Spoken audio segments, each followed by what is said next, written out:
Newspaper in Israel is Haaretz. It was founded back in 1990 before the foundation of the state. It's still in circulation. It's the big center-left paper in Israel. It's read worldwide. It also has an English edition, which I read. Last night, the editorial board of the paper posted this piece about that country's war in Gaza. Quote, "If it looks like ethnic cleansing, it probably is."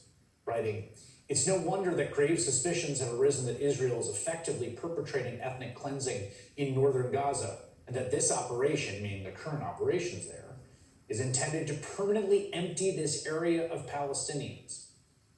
As this war has dragged on for 13 months since the Hamas attack, the situation in northern Gaza, particularly right now in the last few weeks, is just beyond words, truly unbearable. Yesterday, an Israeli strike in the city of Beit Lahia left at least 90 Palestinians dead.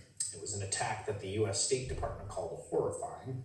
This is just the latest in a series of escalating strikes on northern Gaza, which Israeli forces say are necessary to get rid of the last Hamas remnants, but some observers fear is a new phase of the war.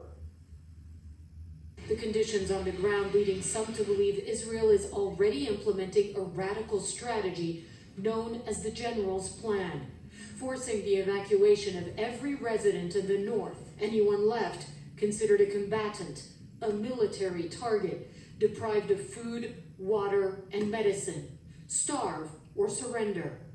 It seems pretty clear at this point Israeli Prime Minister Netanyahu, who appears to be talking to Donald Trump every day, that's what Trump says, is using this opportunity in the final stretch of the U.S. election to basically clear northern Gaza.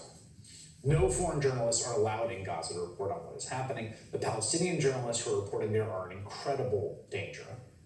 Last week, I got to sit down with the renowned Palestinian poet Mossab Abu Toha, who's the author of a new poetry book, Forest of Noise. Now, he left Gaza in December with his wife and 3 kids, but much of his family is currently in that area in northern Gaza, and we talked about what they experienced this past year, and especially these past few weeks.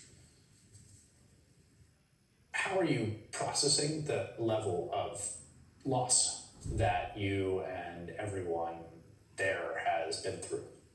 You know, Chris, there's nothing that's called processing the trauma, because we have never exited the trauma period. I mean, I lost my 31 members of my extended family in October last year, including my first cousin Tahrir with her husband Mujahid and their 5 children.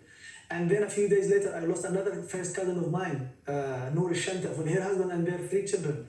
And then my wife lost her uncle, who was born deaf and mute. He was taken by the Israelis, and by the time he arrived at the school gate, when he was released, he tried to return to the school, which is now, of course, burned by the Israelis. By the time he arrived at the gate, he was shot by a sniper. So I'm not processing any of this. I'm not processing, I'm still living it. I'm just hung in the air. I don't know whether I would be snatched up or I would be pulled down. I'm still somewhere in between. A day after that interview was recorded and aired on the web, Mossab Abu Toha learned that 22 members of his wife's family were killed in an Israeli strike on northern Gaza.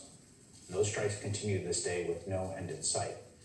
My entire conversation with Abu Toha was a revealing and profound glimpse into a perspective that we really don't get to hear that much. He has made it out of Gaza. And you can find the full interview online by going to msnbc.com/Chris.